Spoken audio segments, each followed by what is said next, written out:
slapped him in the face. You slapped him first? And then just on his face? You get to kind of just shut up. How many times? Hello and welcome to True Crime Rocket Science, the most authentic voice in true crime.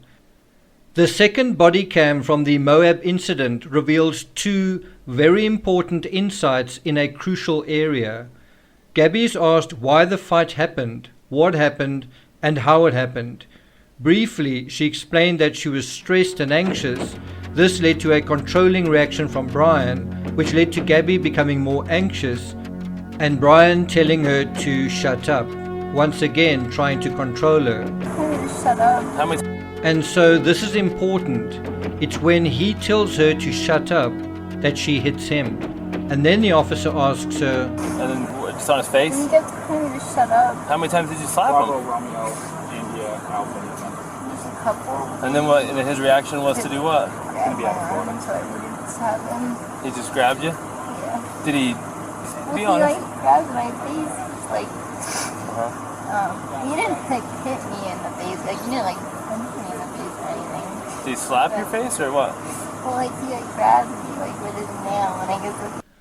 So the pertinent words to emphasize here when the officer asks, and then his reaction was to do what, is the word grabbed. Gabby says the word grabbed my arm. Officer says he just grabbed you. And then Gabby reinforces it, saying again, he grabbed my face, motioning to her jaw. Now, you can imagine a creative artist who hears voices in his head. When anxiety rises, he's going to want silence. He's going to want to silence the voices. And so it's no surprise Brian was telling Gabby to shut up. One wonders whether he was also trying to shut down her social media and what control he was trying to exert over her phone and her communications. Bear in mind, as of today, Gabby's phone has never been found. Also, during the Moab incident, Brian claimed he didn't have a phone when he quite obviously did.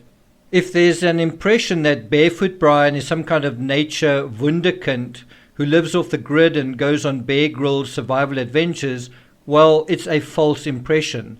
This is a guy who reads comics, watches TV, and doodles more than anything else. He's more a designer and an artist and a thinker than some wild mountain man. He's not Davy Crockett. He's a trembling, melting ice cream under a boiling sun. In a previous video, a lot of people brought up the point that, quote, Gabby was left out in the open. This video essentially addresses something many appear to see and believe as fact, when there are 6 good reasons to believe Gabby wasn't left out in the open. Are you sure you want to hear this? Before we get to today's episode, if you haven't subscribed to the channel, please do. You can click on the light blue icon on the bottom right of your screen. Bear in mind, later today at 2:30 Eastern Standard Time, the medical examiner's report will be announced, the results of that, in a press conference. So keep your eyes open for that. If you find this episode interesting, compelling, please like, share, and leave a comment. And let's get started. So the question we're addressing is, were Gabby's remains left out in the open, right? And so we want to look at the criminal psychology potentially involved in that decision, in that action, and look at some of the surrounding aspects in terms of the criminal fabric, right? Is there other things that are just left out in the open, or is there more signs of covering up? So the first thing we want to look at is, number one, staged text. We're going to look at 6 different aspects. The nature of true crime is that we come upon a scenario that's already distorted somehow. Things are covered over, deleted, removed. And from the perspective of being in the future and looking back, we've got to try to work out just how distorted it is, where the holes are, what has been taken away, what has been covered over. We want to look for where the distortions are. Some of the obvious distortions are less obvious than we imagine them to be. Take the no service in Yosemite tweet, and let me ask you, do you believe Gabby sent that text? Do you believe Nicole believed Gabby sent that text?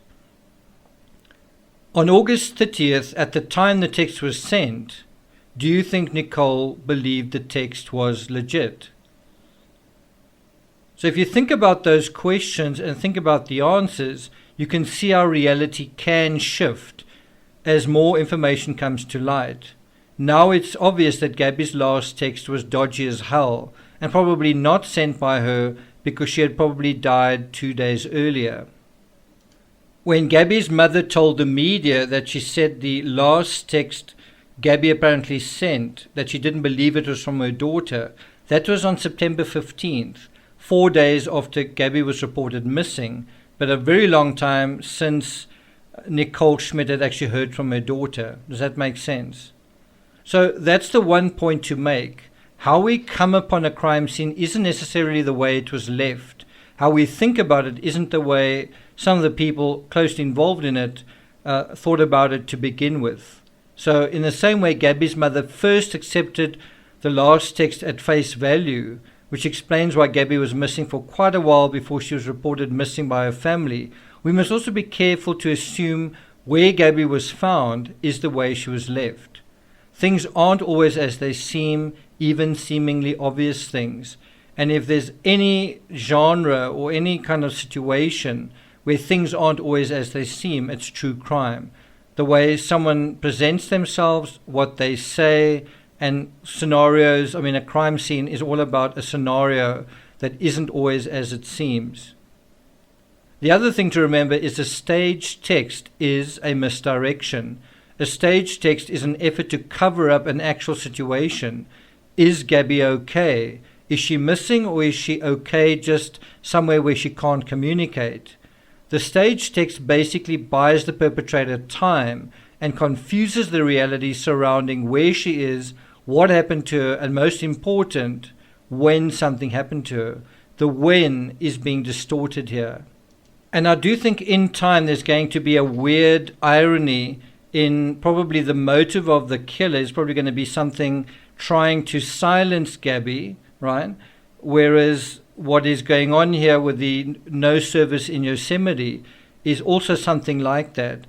It's trying to create a scenario that she's silent of her own volition, which she obviously wasn't. I mean, the whole Moab incident is about her wanting to say something, her wanting to communicate, and Brian trying to shut her down. And ultimately, there was success in shutting her down, ultimately in terms of what happened there. They believed his version. They discounted hers. One thing they could have asked Gabby at the time was, what was she saying? What was Brian trying to shut her up about? What point was she trying to raise? In sum, the staged text is covering something up. Do you see that? So let me ask you, why would you go to the trouble to cover up someone's movements, smudge the timeline? And bear in mind, this wasn't the only text that did that. There were also the stand texts that did the same thing. So you do all of these things, cover up someone's movement, smudge the timeline, but not go to any trouble to cover up a much more significant piece of evidence, Gabby herself. It's a mismatch to the criminal psychology, and it doesn't make any sense. Does that make sense? That brings us to the second point, fake alibi, ? In the same way, why would you go to the trouble to establish a fake alibi? Now remember, Miranda Baker, the one TikToker, claims that she picked up Brian Laundrie at Colter Bay in the Grand Teton National Park on the evening of August 29th. That was the same day, but just a little bit later, that Norma Jean Jalovic had just attended a church service. I think it was near the Jackson Lake Dam, and then she stopped to give Brian Laundrie a lift at about 6:30 p.m. near the Pacific Creek Landing in Grand Teton National Park. That was the same day. So what were those sightings all about? Well, if it was to establish an alibi, then that is covering up his movements. And then you'd also say, why would you cover up your movements but not cover up where Gabby is? That brings us to the third point, time on scene. Now, a criminal intent on getting away with a crime is faced with a mutually destructive dilemma. The one is, I need to stay here and cover up my tracks. So I've done something, I need to stay here and remove evidence that I was ever here. Number two, I need to get out of here so I don't get seen or caught. The problem with staying on the scene to destroy evidence is that you may leave additional evidence behind. also the evidence of destroying evidence is also evidence, as we saw in the Patrick Frazee case, where smear marks from a thorough but hasty cleaning operation, as well as a weird smell, were left behind in the aftermath. Weird smells, like the smell of bleach, is often something that is left behind by someone trying to destroy evidence, and that evidence, that smell of bleach, is evidence of itself. Getting out of somewhere also leaves an evidence trail. So leaving the scene leaves an evidence trail. And so that's why sometimes perpetrators try to leave the scene hidden in the fabric of, what they would normally do.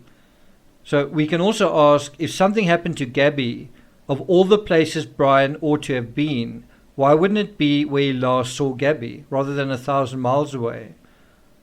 We see a similar intertextuality with Letitia Stork and Chris Watts, where a lot of distance is placed between themselves and the original crime scene.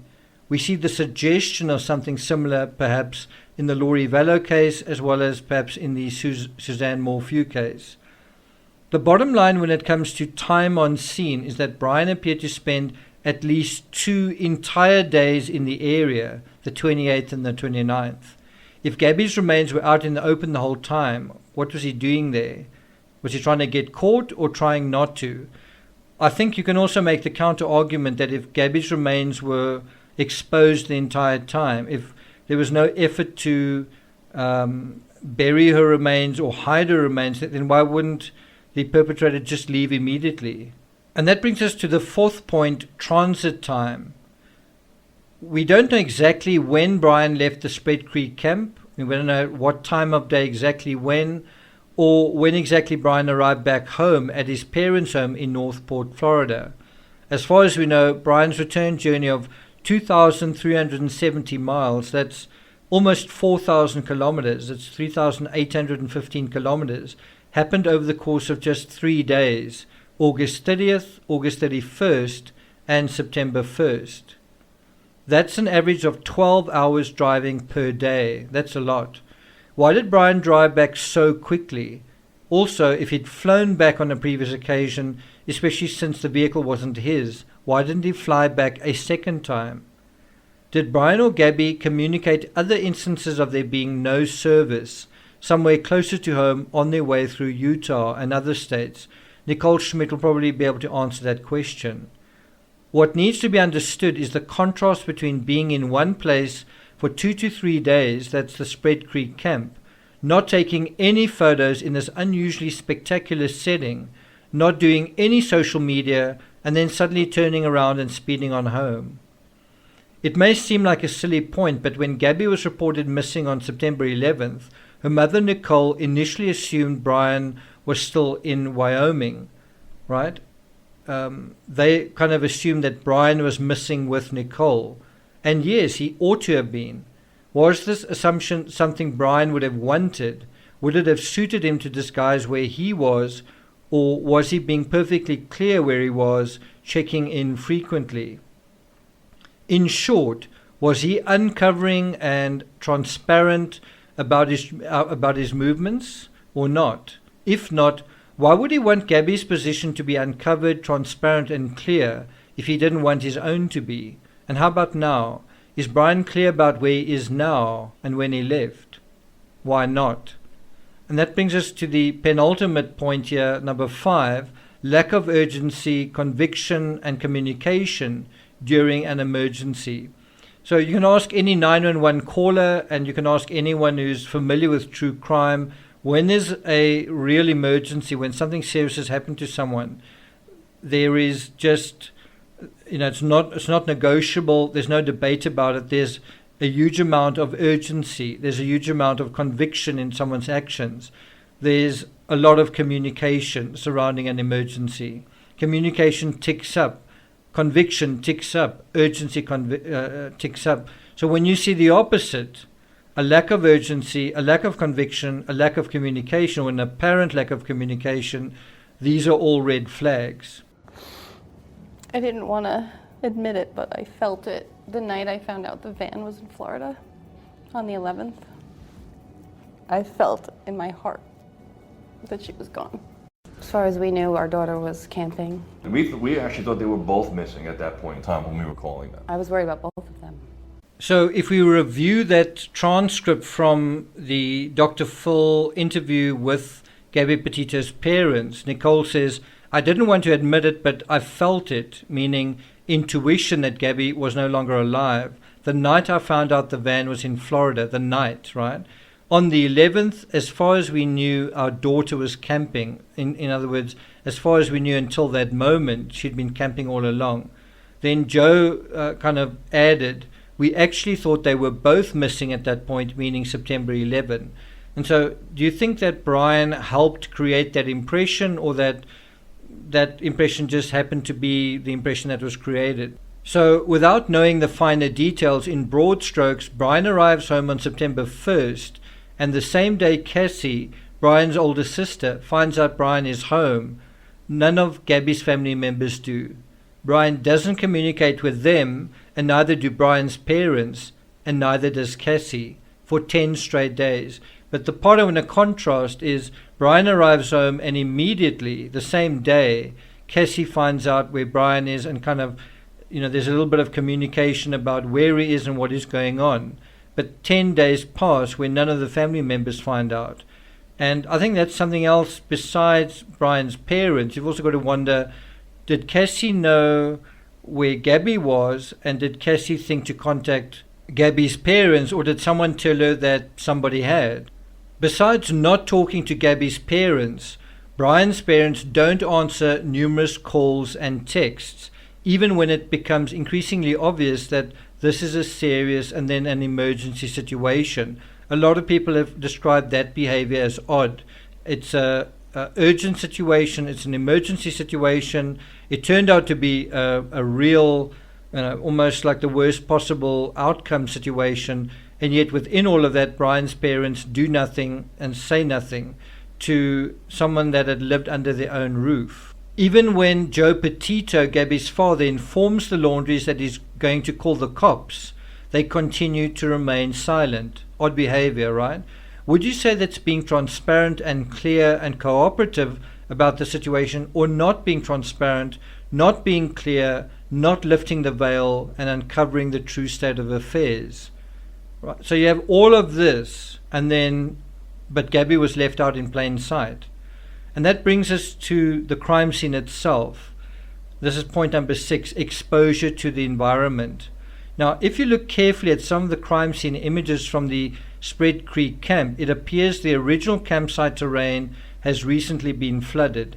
It looks muddy. Now, I don't know if the above images were taken on the same timeline as this one, but one thing you can see is the topsoil is totally different in this image that is apparently the cross made by Joe Schmidt on the scene.